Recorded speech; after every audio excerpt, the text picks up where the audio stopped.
Hi, I'm Chris. And I'm Wendy. And welcome to the Toasted Marshmallow Adventures Podcast. Take two. Today we are at the lounge at the end of the universe in the Artist Lounge, and we have comedian Bret Raybould as our guest. Oh, Yay. thank God. I was worried you weren't going to give me the hype button. Storm out. Your first Toasted Marshmallow storm out. I mean, that would be great. It would kind of be awesome. I have to First say, be like, what the hell? Yeah, you were short a couple hypes. So.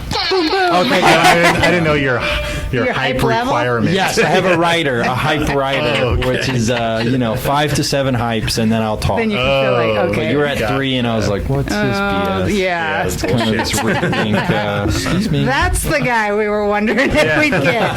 Yeah. So is this your first time to Idaho? First time to Idaho. Beautiful state. I genuinely mean that. Like, I remember the man who runs the festival, John B. Yeah. For Stamford, New York. He was like, guys, if you need to, you can Uber from the hotel to the venue. It's literally like a 3 or 4 minute drive. Yeah. And in my head, I'm like, why would I not walk? Yeah. Like, I can just see a beautiful vista. I walk 30 minutes in New York, and it's gross. Yeah, you guys are used to walking. Yeah. Yeah, we Yeah. don't walk so much around here now. We're like, Well, walk. public transportation sucks Yeah, here it does. too, and Yes. It's terrific. unless you live like in the North End or downtown Boise, nothing's close. No. Right. So you're not just going to like walk 90 No. minutes. Yeah.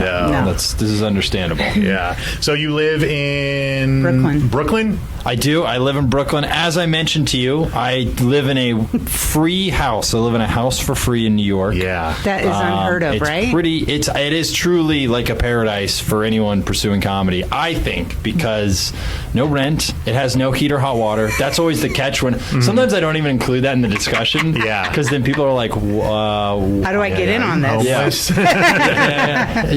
and I had there's a temptation if you bring a gal back to the place to not. I always would tell them because I'm not a weirdo, but there's a temptation to be like, yeah, it's just my house that I own. Exactly. How successful are you at comedy? Very. Yeah, but do you have electricity? I do have electricity. Oh, I got okay. Wi-Fi last week. After 4 months, I caved and I said it's time to get on the grid. Wow. Oh my God. But I loved not having Wi-Fi for a few months. How have you Really? done all your websites? And I mean, because you are hooked up online. I go to friends' places and I go, I need 2 Dang. things from you: your Wi-Fi and a shower. And that's how I was subsisting. And getting Wi-Fi, a friend the house will sometimes have a revolving door of people who stay at it because the friend I got it through, he has friends visit from out of town, and of course it's a house. I'm not gonna be like, I need it to myself. Yeah. But that friend, that Wi-Fi had gotten hooked up at 3 p.m. That new friend who I hadn't met came over at like 5, and he was like, "Hey, do you have Wi-Fi?" And I was like, "Hell yes, I have Wi-Fi. yes. I want you to connect the shit out of it." It's built with Yeah, Wi-Fi. you better stream Of course all we the shit do. you want. Yeah. Very proud of my Wi-Fi. Nice. So, Yeah. Well, I feel like if you have electricity, you can make heat. You get a little space heater and shit. That's Cold exactly. showers? Yeah. Cold showers. I have a shower bag. I haven't honestly. I haven't done a cold shower yet because it's now only starting to be where that would be mildly enjoyable. With no house with no heat, when you take a cold shower, it's like you will not warm up. Okay. And the water's ice cold. So I would do friends' places, and then I have a shower bag that I leave outside. It collects the rays of the sun. Whoa. You take it inside. Like it's not like camping. warm. It is like camping. Yeah. It's like our backpacking one. Yes. Yeah, it's We probably did the it same once. one. It was awful, but we were actually outside. We were actually backpacking. We did it once. It was the shittiest thing ever. horrible. We kind of hated it. Where yeah, were but- you? We were up in Was that Stanley? No. Jenny Lake. Yeah, it was here an awful in hike. Idaho, a couple hours They away. say it's easy. It's not. And then we did, that one sucked. That was actually our first trip. And we're like, it's 5 miles, won't be that bad. But it was 5 fucking miles uphill. Yes. We're like, and at the time we taught a physical fitness class. And we're like, group fitness, We're like, it's not the same. it's not the same. We would like pull off to not look stupid to people. We'd just like pull off, And like we when got they're there. trekking We got down. there We're like, last. yeah, Wait, yeah. so you were with it was just you two in a class, or you were? No, we were just by hiking on ourselves, our and there own, were yeah. other people on the trail. But You don't want to look stupid to all the avid hikers. That's always a funny thing is like, a relatively young man where like you're hiking and then you just get laughed by like a 78. Yeah, exactly. That was happening. They've been just hiking their whole lives. Yeah. Speaking of that, weren't you recently in Moab?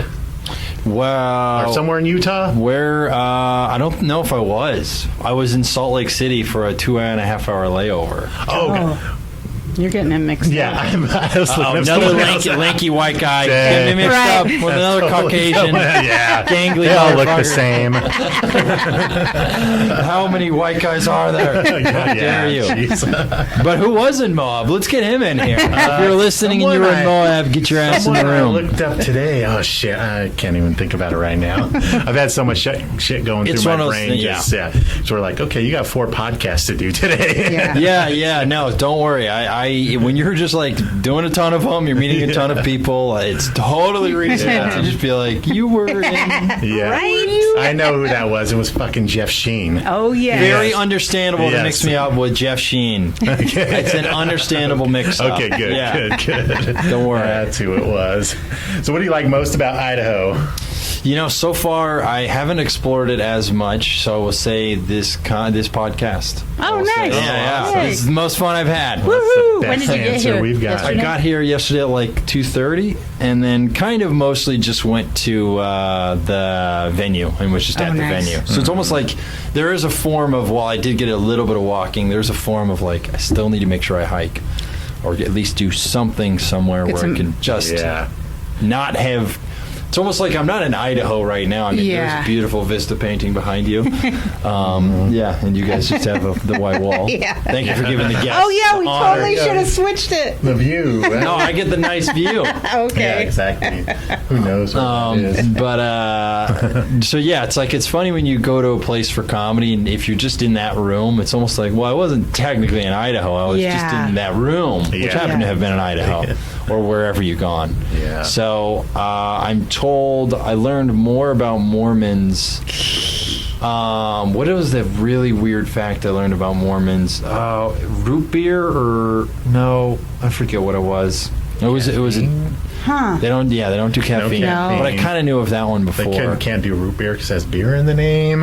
Yeah, someone told me about docking. Have you heard of that? Oh, is that where you don't have sex, but you Kinda. do something else? Is that like dry humping? It's basically what it is docking is the act of a man inserting himself into a woman and then not doing any thrusting. Oh. But you're just in there. Docked. Just like, hey. And that's like the loophole floppy around. disk going. Yeah, that's the loophole. So I'm eager to try that. Eager to get my dock on. You're going to bring docking to New York. Let's dock. So that's a Mormon thing? I guess I think it gets around the... or very religious folk. I think it's a way to circumvent the arbitrariness of some of the religious dogma. And See, I thought that can anal exist. sex was a loophole. I think also a loophole. Well, if you listen to Garfunkel and Oates, they say that's the sex that God can't see. Nice. Yeah. Yeah, God's not watching the asshole. It's hard as the vagina. Yeah, exactly. That's really funny. So, you retired from comedy? Yeah, I that was my hour special. It's called Bret Raybould Retires from Comedy. Available now on YouTube. Yes, we watched And thank you very much Yes. for tuning in. And at the end of the special, if you keep watching, you'll see why I retired from comedy. And in the credits of the special, I have since unretired. Oh, nice. Which brings you here. Yeah, that brings me to Hype Central. Yeah. Exactly. It was kind of funny because I did it as a bit. I don't know if I should spoil it or not, but there was a reason I retired for a comedy bit I did related to Michael Bublé. And, Which brings us to your... yes. Your jazz album. Yes. So I'll just tell it all. The story Okay, is let's I held a show in New York called Bret Raybould Retires from Comedy, where I genuinely mentioned to everyone I was going to retire from comedy, which I did do. I did retire.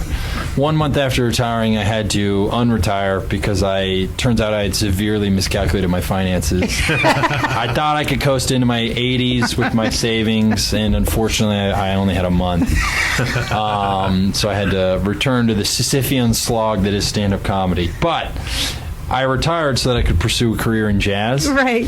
And if you listen to my jazz album, which is Bret on Bublé, you'll find that I truly am probably one of the most generationally talented singers alive. And I don't know why you're laughing at that. No, it was amazing. We listened to a couple songs or something. I mean, it's truly, you listen, you're like, it might be the best I love I've ever heard. the photos too of like leaves dropping on your head and all the looks. It's just really fantastic. I mean, I think my sex appeal is probably my biggest selling point, and with the tux, yeah, pretty amazing. I do wear a tux on stage now for paid shows. Yeah. Oh wow. Actually, I forgot my black bow tie. I was going to wear it tonight, but dang, bow tie. But I will always be in character if anyone brings up the jazz album and be like, no, I'm amazing at singing. Sometimes I feel like I have to go like, it's not how I really am. So you go, like, how self-aware is that? Does he know how he sounds? But to some folk, I'll never drop it, and I'll be like, cool. Why? Is it bad? Like, get a little intense. Or like, is he going to fucking punch me? Well, actually, when we were looking at your website, Chris was like, is this a joke? And I said, yes. I'm pretty sure this whole thing is a joke. Or he's totally like lost it. Well, see, either way, it's cool. The Bret Raybould Cinematic Universe. You checked out the BCU? No, I haven't seen that yet. Okay, go to BretRaybould.com. That's the Bret Cinematic. What website were you on? BretOnBublé.com? Yes, I think went we were there. on that. Okay, and then we've got to Cum Rags, I think, at some point, which is awesome. And we have to talk about YMH at some point. Oh, that's right. Yeah. Huge. Your doppelganger. No kidding, I'm right? sure you get that incessantly. He I do gotten get it. that many times, actually. Yeah. I would imagine. Or I get like, you look like some comedian that I've seen. I'll get that at work, too, and I work in a psych hospital. Who knows who they're thinking of? There's a really funny example. Speaking of like kind of funny, I recognize you stories. So my sister was on the television show Survivor. Oh, cool. Really? She's also a cancer doctor. She works in oncology. But the reason I bring this up is so she just did it for the adventure and wasn't trying to like be a reality star. It's a cool adventure. Anyway, a few months after her season aired, she was in the hospital and she had like an bad, intense news to give to a patient. A cancer diagnosis. And the person was like, she was like, please have a seat. And the guy was like, I know you from somewhere. And in her head, she's like, not now. Like, this is very bad. I'm not going to be like, hey, so it's Terminal 4. And I was on Survivor. Right. So she was just like, I just have one of those faces. Oh, my gosh. Fortunately, she was able to circumvent, an awkward, like... Yeah, that's super awkward. But, yeah. Jeez, that's hilarious. But I forget what we were talking about before that side tangent. Oh, yeah, we were talking about Bublé and websites and Cum Rags. I can tell you about Bublé. So I reached out. It's an album of Michael Bublé covers. I like to say that I actually plan on lodging a lawsuit against him for what I'm going to claim is copyright infringement. I'm going to claim that my covers of the songs are so good that I think they're now the originals. Oh, gosh. And that his versions now are covers of me, and he owes me royalties. Whoa, nice. Geez. I don't know if it'll hold up in court, but... We'll see. I mean, stranger things have happened. It turns out I'm going to be worth like $20 million. Yeah, right? Yeah. I absolutely loved your write-up on all that. I was like, he has taken some time on this. It was really funny. I did. Yeah, people have to read all the way through. That thing's hilarious. Thank you very much. Yeah, they're monuments to nothing. Yeah. But super funny. Yeah. I appreciate that a lot. Yeah, I've worked very hard on it. Looked like it. I am proud of the piece of comedy because I think I am trying to do a mix of very traditional stand-up mixed with like absurdist comedy, and that was why Bret Raybould Retires from Comedy was kind of that mix of very precision-based stand-up and storytelling and bits mixed with the last 15 minutes, which is where I retire, and then I sing a couple jazz numbers. Okay, we didn't catch that. Finish watching that. What was our? We love the poop story. Oh yeah, she taking a shit in the Elmo toilet. Yes, yeah. Really happened. Potty training. This is an authentic story. That's funny. You know, my brother. And it was went not so happy about far. There was a point where I was like, no, he's not calling the dad. He's not letting that happen. it. Yeah. That one's also available on the old YouTube. Which in the course of I was proud of putting that on YouTube because there's a couple offers I had from bigger distributors, but I think comics and artists should own their work. Yep. And I think of the long arc of my career, especially with that offer they gave me, that I'm like, this is the present value of my future earnings is way more than what you're rating it at. I agree. And so it's like, when in doubt, just own it. And because I owned it, I was able to do funny stuff with it. Like I made a Mandarin dub of it. We saw the that. entire hour We're special like, no way. is dubbed into Mandarin. Whoa. I thought that was a joke. I did too. No, click it. It's for real. I paid and had friends and freelancers contribute toward translating all of my material, and then I found a dude off Fiverr to literally dub it. Wow. So the whole special is just it's in Mandarin. 好吧，我希望你们不会让我失望。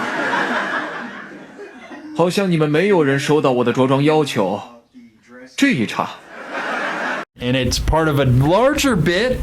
That is amazing. It's going to be my entry into the Chinese market as I launch myself as a cryptocurrency.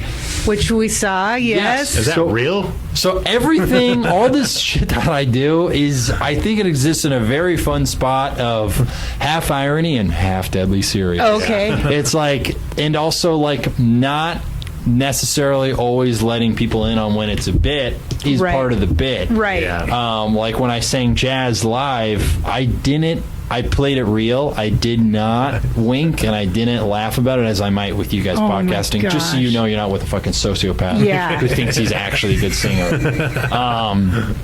But there were people after the show that were like, well, good luck with singing. And I'm like, they didn't get it.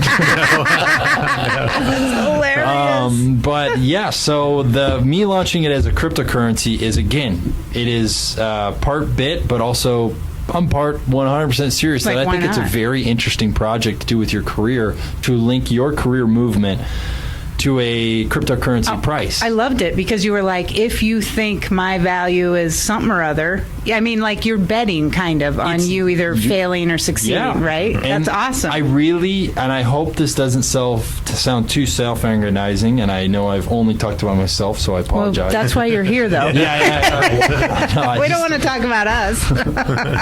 So I'm sorry if I'm monopolizing. You go, me. But so it really is Bretcoin, which is the name of it. If you visit Bretcoin.org, you can buy in. Now we're still in pre-market, meaning we are not yet publicly available. We will be doing an IBO, which is an initial Bret offering, sometime in the very near future. Fortunately, I was booked on a pretty big finance podcast, and we will be dropping it that day, June 2nd. We'll be doing an IBO on a exchange called Uniswap. And that's real. And that is real. So we're trying to build more liquidity, and a 17-year-old who's a very big fan of mine developed it. I asked him, I was like, hey, I have this idea. Do you know how much you know about cryptocurrency? Can you make that? And he was like, I know a ton about it. I can, of course, make it. It wasn't until recently he was like, dude, I had no freaking clue what I was doing. But it's a 17-year-old kid who's like, we're now like, collaborators on this project. And it was so funny to me because he's 17. He's in high school.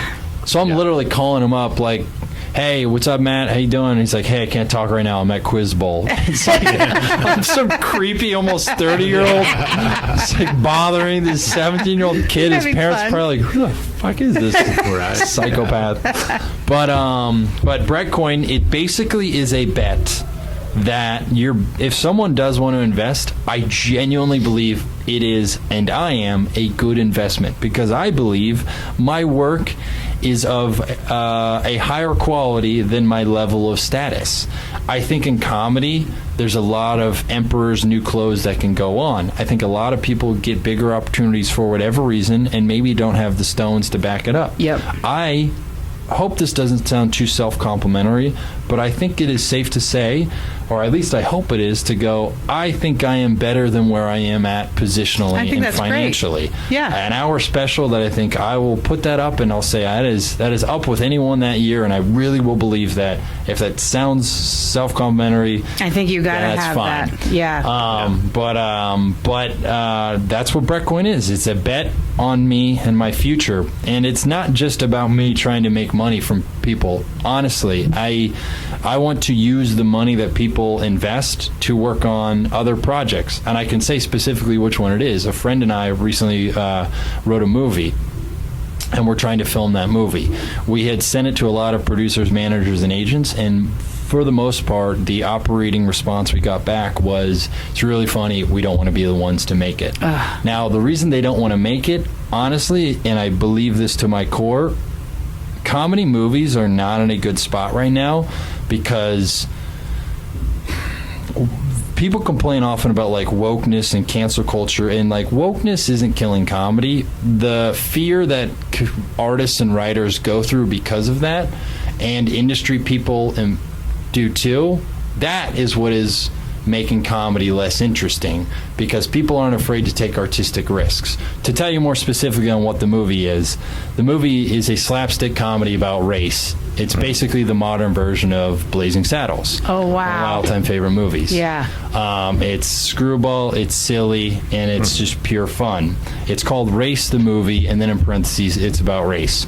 My co-writer isn't the white guy. Everyone can relax. So I always got to tell people it wasn't written by two honkies. Yeah, now, I think that we made something that's creatively adventurous, and any actual analysis on the script will lead that it's not what they think. Yes, kind of? in Blazing Saddles, everyone always goes, you can't make that these days. And we're like, why not? If you watch Blazing Saddles, it's very clearly a movie that makes racism look stupid. Yeah. Why can't you make that? Yeah. We all know what the funny is and where the jokes lie. And I think we wrote something that was very nakedly similar to that.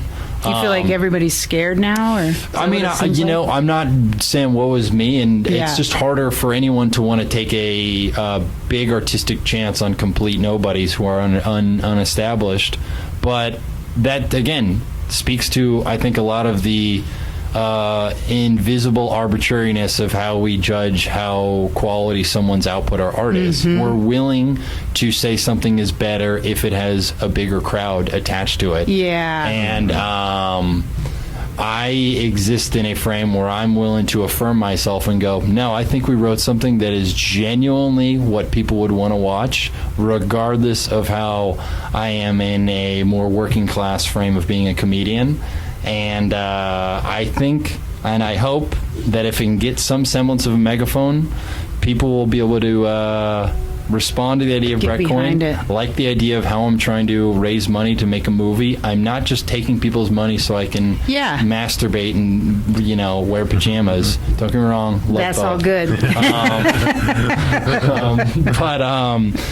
So it's really about, and in making it, I think I increased the value of Bretcoin because it's a way of increasing shareholder value, because the Bret cinematic universe grows, the IP of Bret grows, and if it turns out the way excerpts from the script are available online via an article I wrote for a publication called Pipeline.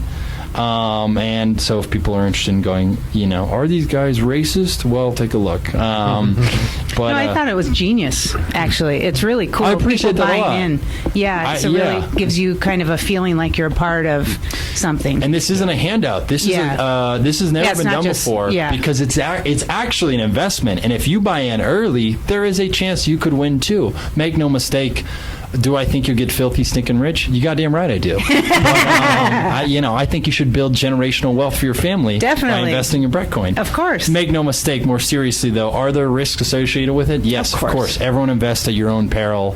I am promising nothing but my hardest work ethic.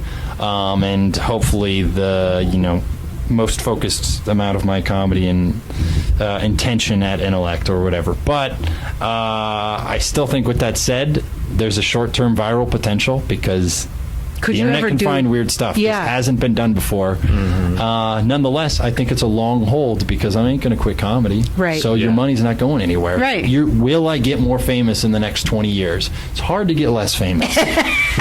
Some would say it's the ground floor. I would say rock bottom. But yeah, buy Bret Coin. So love just it. to clarify, so this is basically an investment in your career? Yes, Bret Coin is linked to Bret Coin will be linked to my career growth, and just like other coins that exist, it's sort of is a hype coin. I think Doge is a hype coin, but it doesn't have a hype man. So for the first time, there will be a hype man for a coin, and it's linked to it's a storage of value. If you think more people will find out about it and want to invest, and you're earlier, well, how investment works is buy in early and hold longer. Right. Because I think I really take it seriously that people invest their money in. We've already raised a few $1,000s. I mentioned it on one other podcast called Real Ass Podcast. And a lot of those listeners really resonate with the idea. I haven't even mentioned it publicly on my own social media or anywhere. Yeah. Because I'm still in pre-market trying to maybe get not whales, but bigger investors so that we can raise liquidity so that we can offer more money on a larger exchange. But there will be 21 million in one Bret Coin. Why that number? Well, there are 21 million Bitcoin in the world, and we one up those motherfuckers. Wow, this is cool. So there's a lot to it. It's been a lot of labor's gone into it. I plan on holding a show called Bret Raybould Goes Public, in which I give the investor presentation to awesome. To the world. Was this all pandemic related? Is this where you went pandemically? Or was it prior? Yeah. Bret Coin is an idea that I initially launched my own trading exchange called BretTrade.com, where people could buy and sell shares of Bret Coin. Now, the truth is, launching your own trading exchange is really hard.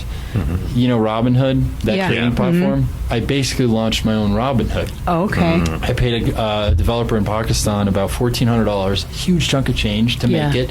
And you know what? He did a good job. It's just Robinhood probably spent more than $1,000 to make Robinhood. Yeah. It's a complex thing. Yeah. So that was my initial foray, and upon realizing I need to be on a more mainstream exchange, people aren't going to log in every day to BretTrade.com as much as my pathetic ego wants to act like they would. We all have that. Yeah, a lot of us have that. Yeah, I'm sure people listening are like, this guy's an egomaniac. No. And you're goddamn right. No, but so that was the initial, and now it will be more publicly available. I forget what your question was, but it started that way, and I see that as I almost see it as this kind of startup in a way. That oftentimes for startups to stumble on the better idea, they have to have an initial phase of less success. And that's what Bret Trade, now defunct, BretCoin.org with one T, is now, I think, the more legitimate and the better, closer to the execution of the idea. Awesome. So this is launching June 2nd? I think we're going to be making it publicly available with our first IBO June 2nd. Okay. Dang. Now at that point, are you just going to feel crazed like you have to work every second? Yes. Okay. But it ain't different from how I've approached comedy anyway. Gotcha. So you're already doing that. I love this stuff more than anything. And people, when people have invested money, I'm like, I'm going to do right by these people, and I'm going to prove them right. Oh, cool. I just intend to make their investment worth it. Okay. Now, where'd this idea come from? I don't fully know. I just thought one day it would be really funny to have your own crypto, and it is legal, to be clear. I am not a security, and I'm not even a commodity. Bret Coin, it's separate from Bret Raybould. That's the commodity. I don't know where it came from, though. I think I just one day was talking with my brother, Jordan, and I think we were just, just spitballing, and just like, that would be kind of interesting to have that. And so it's been a while, minting the token, and my 17-year-old friend I always mention his age. I think you have to. Legally. Yeah. I wonder what his parents think about our friendship. But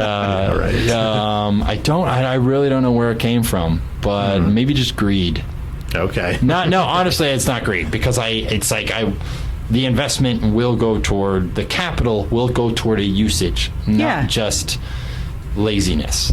Is there a way you could make this movie and put it on YouTube yourselves, or you definitely need? Honestly, I would be open toward first making it, and then I would be open toward exploring what avenues for its distribution that could exist. Make no mistake, I think entertainment is fragmented, and that the gatekeepers are way less important than they used to be, and people can get they can find the entertainment they want to find. So don't be afraid of just making the availability. Don't be afraid of making it available. That's what, my hour special was just about, making it available, because I'm just really appreciative of anyone who, takes time out of their lives. I really appreciate you guys tuning into even a minute of it. So, making in a perfect world where this moonshot works, I would I would then explore the best avenue for its distribution, which may be us just putting it out on our own. Maybe Fox Features wants to give us $1 billion for it. That'd be awesome. But you look at like Mark Norman, he couldn't find anybody to do his 1 hour. He puts it on YouTube as 6.5 million, or coming in at 7 million views or something. Craziness, and he's making money off that. So that's amazing. Absolutely right. And perhaps more importantly is he owns it. He owns it, and he's showing fans. Anyone can get YouTube. There's no barrier to watching it. So, and I was inspired by, folks like that who, even though these comedians with more infrastructural support and more credits under their belt and more years under their career, why can't someone with a little less institutional legitimacy do the same thing? I don't see why not. So the people like that were very inspiring. Mark Norman, I think, did it. Sam Morrell did it. Sam. Joe List did it. The rooftop one. And I might be missing a couple, but Josh Wolf did it. Oh, cool. So, and it'll be there forever. So it's like, just keep growing. That's what's great about having it, is if you're on any podcast, if I was like, it's on Amazon Prime, it's like, if someone doesn't have a login. But anyone could just go youtube.com. Yep. Bret Raybould. There he is. Tiresome comedy and sucks. But how long have you been in comedy for? I've been in it for about, I would say, 7.5, 8 years, give or take, this last year, depending on how you count it. Although this last year I really focused more on screenwriting, which has been, really eye-opening at how much I enjoy that process. I really love, screenwriting is something I've wanted to do for kind of my whole life, and every year my resolution was like, this is the year I finish a script, for like a decade, and then it took the world shutting down for me to go, I've got time. All right, there's no excuses here, big guy. There is no excuses. So, how about you guys? How long have you guys been in and around stand-up and comedy? Way longer. So we're not comedians at all. We're fans, big time. I mean, I've been watching stand-up since I was a kid. Oh, really? I remember watching it on PBS on Comedy Tonight with I forget the host's name, but he had a mustache and he looked 70s. And I remember actually seeing an old episode. I remember it to this day, and it was Brian Regan, and he had like a mullet. I've seen old clips of him. And actually, his brother Dennis Regan was actually on that episode too. And I remember it so much because I actually recorded it VHS tape, and I showed it to my mom. I was like, "Hey, Mom, you want to watch this? Don't worry, it's clean." She was really religious, and stuff. So, but I've been watching it since I was a kid, and then I kind of introduced it to you when we got together, and she became a big fan. And now we just love it, and we travel to shows and go watch it. We actually saw Mark Norman in Salt Lake. Yeah, we went to Salt Lake City to see Mark Norman. And we had Tony Hinchcliffe tickets for July. But what's up with that? That's not happening. Did you hear about his whole thing? I have heard about the Hinchcliffe story. Yes. Salt Lake wrote us an email that said Mark has other plans. Or not Mark. Tony. Yeah, has other plans. Sure. I think he does. I think he's staying home for a while. Might be. Yeah, that was a. There's a lot to talk about there. I mean, first and foremost, I think it's not unfair to say that. I'll just be honest. I genuinely don't generally err on the side of commenting on other people's comedy, but I do personally feel starting a set in that way. While we know I know as a comedian what he was trying to go. So in the inverse of what's socially accepted, that the shock is funny. Yes, it was like wow. And that's the intention. And every comic should be. We shouldn't disempower comics from taking artistic chances, even ones that seem on the surface offensive. Now, with that said, I can also go, you take a bite, and in the room, people seem to not be hating it, and so you have to use that as context. But it's a lot. It was a lot. It's a lot to just start a set with some Asian I watched voice it like and some 4 slurs. or 5 times, and as I watch it more, it's not as. But the first time I went, holy crap! I got what he was trying to do. Yeah, and I just don't think it hit right. Sure, and I don't like comics in almost willfully or intentionally attempting to remove his intention from it by going, he was trying to be racist. You can say the execution is racist. You can say it's not good comedy, whatever you want to comment. But it wasn't like he's like this actual white supremacist. No. That some people want to in an alarmist fashion, act like he is, and I think that's a little deceptive. At the same time, I think there's something. Recording a comedian's set and putting it up without their consent, there's a lot of talking points, and I don't know if peers should be regulating each other in that way. I think conversations with each other is a more effective means for working that stuff out. Maybe that comic felt like he didn't have a choice. I don't know the complexity of their dynamic, but I think a lot of things within that were not the arcing toward our better selves as comics. That's how I interpret it. You guys are comedy fans. I mean, what are some of your guys' thoughts? I mean, we understand comedy. We know he was the intent. And we know Tony. I mean, in terms of just watching him constantly, Kill Tony fans. Seen him live a few times. And so we know he's not a racist person. Of course. He's a roaster. He roasts. And he came down hard. And I think it did work in the room for the most part. It seemed like it. Sure. But geez, when I first saw it, I went, ugh. It was kind of rough. The 30-second clip is like, and inherently, I think there was, the next line he said was like, this isn't who I am. And that was cut out. And we watched the whole thing. He came back to it later.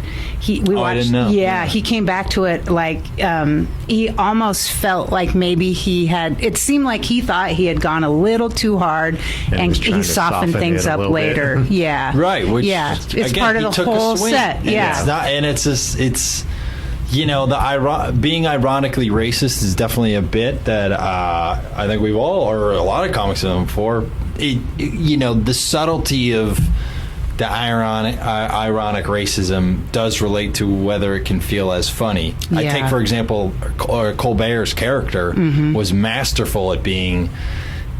I mean, he was like a racist guy. Like, he was an out-of-touch racist guy who would say things that were just like.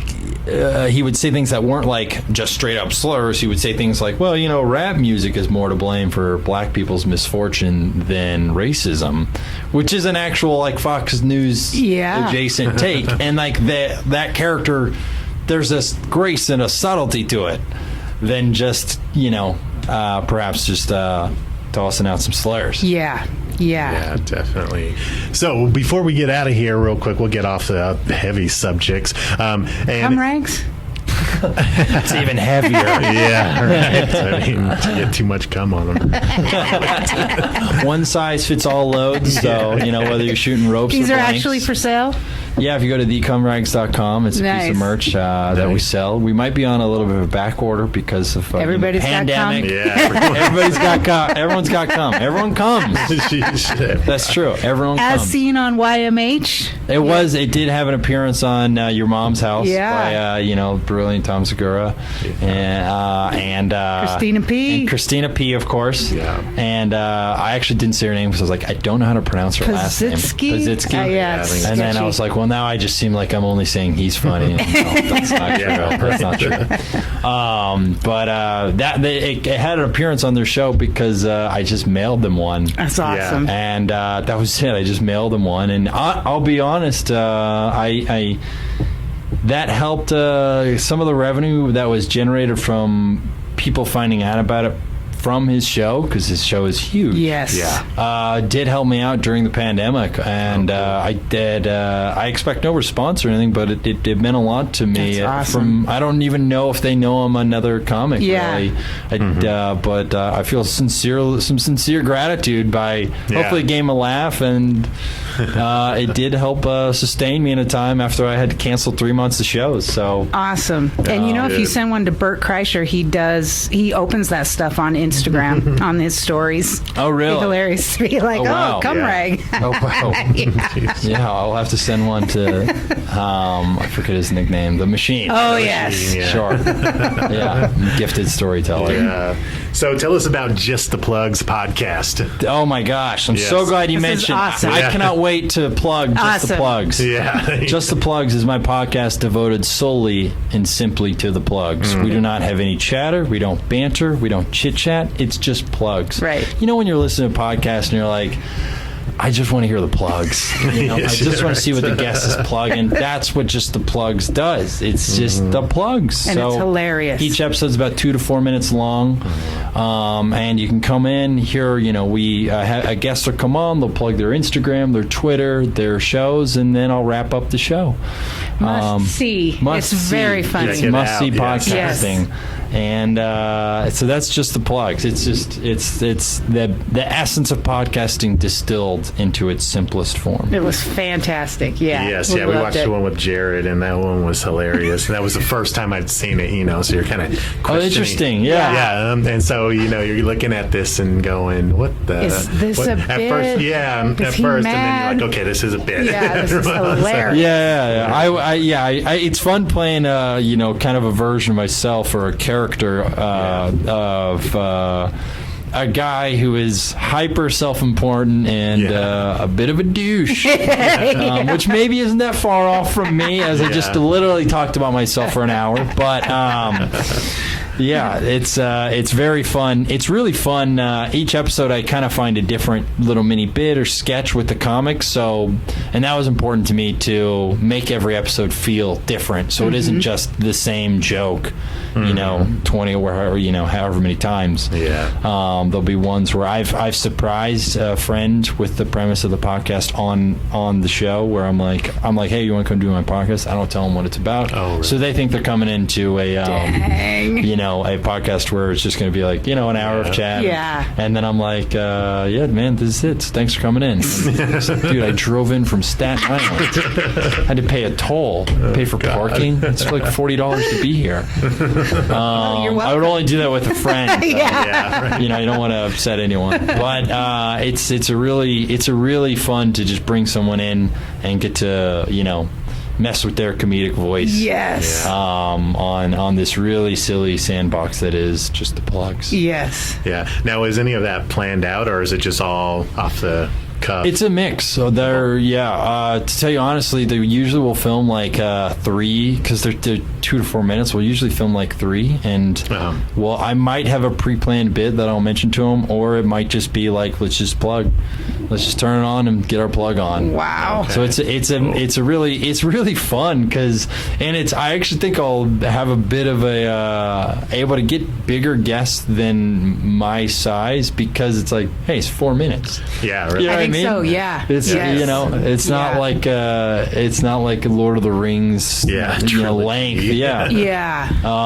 It's just like they can commit to 5 minutes. Yeah, exactly. And I'm very thankful. It's filmed at Gas Digital Studios. We saw that. That's amazing. So I will always shout out Louis J. Gomez for enabling that to exist at his studio. Oh, cool. He is very good to comedians. Yeah. And I really appreciate it. So have you met Big J and the whole gang? I actually haven't met Big Dan J. Soder? In passing once. Cool. But Lewis has had me on Real Ass Podcast like a few times. Oh, that's awesome. You know, for a younger comic, it's very appreciated when he, you know, shares his platform with someone. Oh, yeah. It does help. It very much does help. That's cool.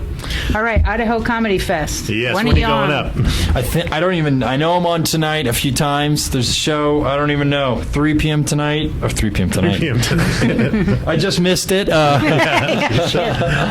8:30 tonight. There's a show at the main lounge. Okay. I don't know, what is this venue called? The Lounge at the End of the Universe. The Lounge at the End of the Universe. This is the Artist Lounge right here. Yes. Podcast Row. Yeah, we're at Podcast Row, so come check it out. Awesome. And not just me, but there's just a ton of great local and I think New York comics in for the festival. So if I stink, you're gonna find someone you like. Right. Yeah. Awesome. Thank you so much. Thank you so much for doing the podcast. This has been great. We went longer than we meant to. Thank you for hanging out with us. That's pretty long-winded. Where I start talking about one thing and I'm like, well, it's Bitcoin, but then my jazz album, but then I know you got so much. but then my foray into gay pornography. We didn't even touch on that. No. Right. Yeah. We may have to do a Zoom sometime. You got an OnlyFans? I actually do have an OnlyFans. I saw that. It's a bit, but I do have an OnlyFans. It's the world's most wholesome OnlyFans. It's photos of me throwing a frisbee and making hot cocoa. Oh, awesome. 1 subscriber. My friend Russ. Awesome. Well, thank you so much for doing the podcast. Yes, thank you. I had a great time. Seriously, thank you very much for having me. Welcome. Have some great sets out there. Yeah, Yes. we'll be there watching. Yes, we will. So, all right, I'm signing out. I'm signing off. I'm Chris Adams. I'm Wendy Mosher. Hashtag Get Toasted. Stay toasted. Boom. Thank you so much, Thank you, Brett. Thanks, guys. Awesome. Bye. Yay, that was fun. That was so fun, nice guys. meeting Thank you so much for Awesome. letting me go. Of course. I'm like, there was basically an hour of plugs. No, we love it. No, that's awesome. Yeah, what you're doing is really fun. So, yeah.